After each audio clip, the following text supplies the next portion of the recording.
সত্যি বলতে যেদিন থেকে এই বইটি পড়েছি সেদিন থেকেই ব্যাকুল হয়েছিলাম এর অসাধারণ হাইলি ইফেক্টিভ টিপসগুলো আপনাদের মাঝে শেয়ার করার জন্য।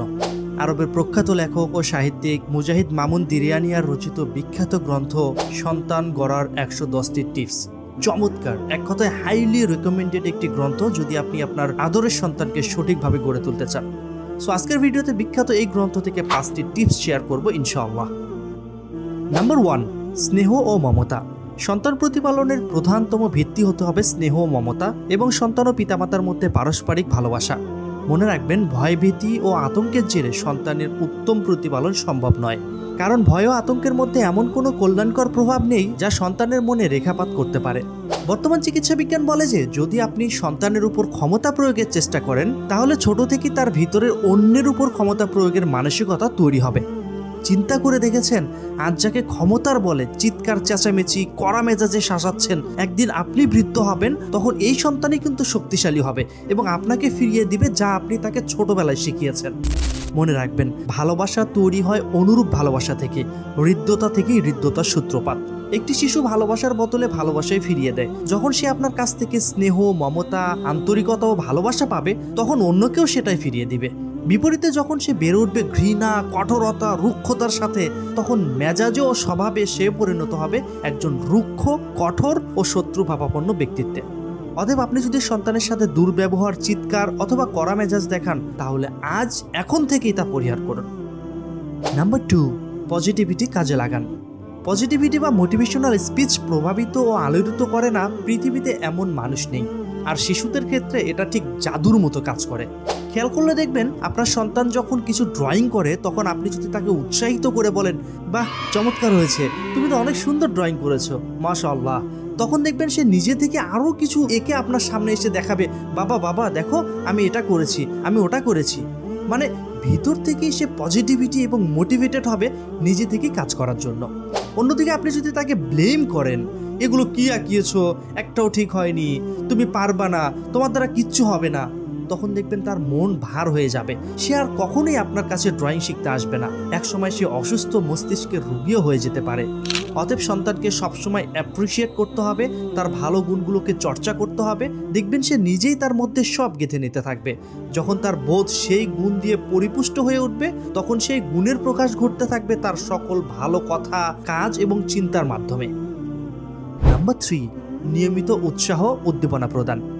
সন্তান প্রতিপালনের এক অব্যর্থ টেকনিক হচ্ছে এটা এমন এক কৌশল যা সবসময় কার্যকর হয়, বিশেষ করে পরিস্থিতি যখন কিছুটা ঘোলাটে হয়ে ওঠে সেই মুহূর্তে। তাকে উৎসাহিত করুন নিয়মিত নামাজ আদায় করতে, সৎ ও ভালো কাজগুলো করতে। সেই সাথে তাকে উদ্দীপ্ত করতে থাকুন মিথ্যা, অলসতা থেকে দূরে থাকতে, বড়দের সম্মান ও ছোটদের স্নেহ করতে। মনে রাখা ভালো হবে যে উপদেশের পাশাপাশি নিজেদেরকেও সেইগুলো অনুসরণ করতে হবে, কারণ বাচ্চারা উপদেশের চেয়ে আচরণের অনুসরণই বেশি করে। আর সেজন্যই তো প্রিয় রাসূল সাল্লাল্লাহু আলাইহি সাল্লাম নফল এবং সুন্নাত নামাজগুলো বাসায় পড়তে বলেছেন, যাতে ঘরে থাকা শিশুরা তা দেখে শিখতে পারে। অতএব নিয়মিত উৎসাহ, উদ্দীপনা দিতে ভুলবেন না যেন। নাম্বার 4, আত্মবিশ্বাসী ও স্বনির্ভরশীলতা। উপরের টিপসগুলো সহজেই অ্যাপ্লাই করতে পারলেও এটির জন্য আপনাকে ধৈর্যের পরিচয় দিতে হবে, কারণ কোনো শিশুই তার জীবনের সূচনা লগ্নে প্রথমবারই একটি কাজ রপ্ত করতে পারে না। 1 বছরের শিশুকে আপনি কখনোই নিজ হাতে খেতে বলতে পারবেন না। এই সময় আপনাকে নিজে তাকে খাইয়ে দিতে হবে, পরবর্তীতে কর্মসক্ষম করে তুলতে। কখনোই এমন প্রত্যাশা করবেন না আপনার সন্তান চোখের সামনে দ্রুত বেড়ে উঠুক। মনে রাখবেন, যেসব শিশুরা তার শৈশবে শিশুসুলভ আচরণ সম্পূর্ণ করতে পারে না তাদের অভ্যন্তরে শিশুসুলভ বৈশিষ্ট্যগুলো থেকে যায়, যা পরবর্তীতে বড় হলে দেখা দেয় এবং সেটি অনেক সময় অন্যদের জন্য হাসির খোরাক হয়ে ওঠে। তাই ছোটবেলায় বাচ্চাদেরকে বড়দের ম্যানার শেখাবেন না। নিজে থেকে খেতে গেলে সে কিছু নষ্ট করে ফেলে, তা সত্ত্বেও তাকেই নিজে হাতে খেতে দিন। নিজে জুতা পরিধান করতে গেলে সে উল্টা করে ফেলে, তা সত্ত্বেও তাকে নিজেই নিজের জুতা পরতে দিন। এতে করে সে ডান বাম শিখে যাবে। এভাবে তার ভিতরে আত্মবিশ্বাস ও স্বনির্ভরশীলতা তৈরি হবে, যা বড় হবার পর কি উপকারে আসবে সেটা অন্তত আপনি খুব ভালোভাবেই জানেন। এবং নাম্বার 5, অতিরিক্ত সোহাগী হওয়া থেকে বিরত থাকুন। কোনোভাবেই আপনার সন্তানকে দুর্বল এবং মেরুদণ্ডহীন হতে দিবেন না। সন্তান একটি ব্যথা পেলে কিংবা কেঁদে উঠলেই ছুটে গিয়ে বুকে জড়িয়ে নিয়ে সোহাগ দিয়ে ভরিয়ে ফেলবেন, এরকম অবস্থা থেকে বিরত থাকুন। সে যখন বুঝবে যে আপনি সারাক্ষণ তাকে চোখে চোখে রাখছেন, তাকে পাহারা দিচ্ছেন প্রতিটা মুহূর্তে, তখন সেই সন্তান কখনোই ব্যক্তিত্ব সম্পন্ন হয়ে গড়ে উঠবে না। বরং তাকে একটু স্পেস দিন। সে ছুটে বেড়াবে, হোঁচট খাবে, আবার নিজে উঠে দাঁড়াবে, ব্যথা পেয়ে কাঁদবে, আবার কান্না ভুলে হেসে উঠবে, বন্ধুদের সাথে খেলবে। এতে করে তার ভিতরের ফিলিংসগুলো সে বুঝে উঠতে পারবে। এর মানে এই না যে আপনি তাকে বেমালুম ভুলে যাবেন, শুধু খেয়াল রাখতে হবে অতিরিক্ত আহ্লাদ, অতিরিক্ত সোহাগে যেন সে মেরুদণ্ডহীন না হয়ে পড়ে।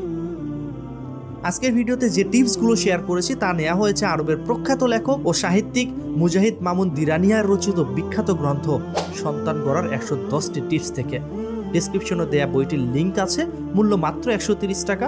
ভিডিওটি ভালো লাগলে লাইক শেয়ার করতে ভুলবেন না। আগামী পর্ব দেখার আমন্ত্রণ জানিয়ে আজকের ভিডিও এখানে শেষ করছি। আসসালামু আলাইকুম ওয়া রাহমাতুল্লাহি ওয়া বারাকাতুহু।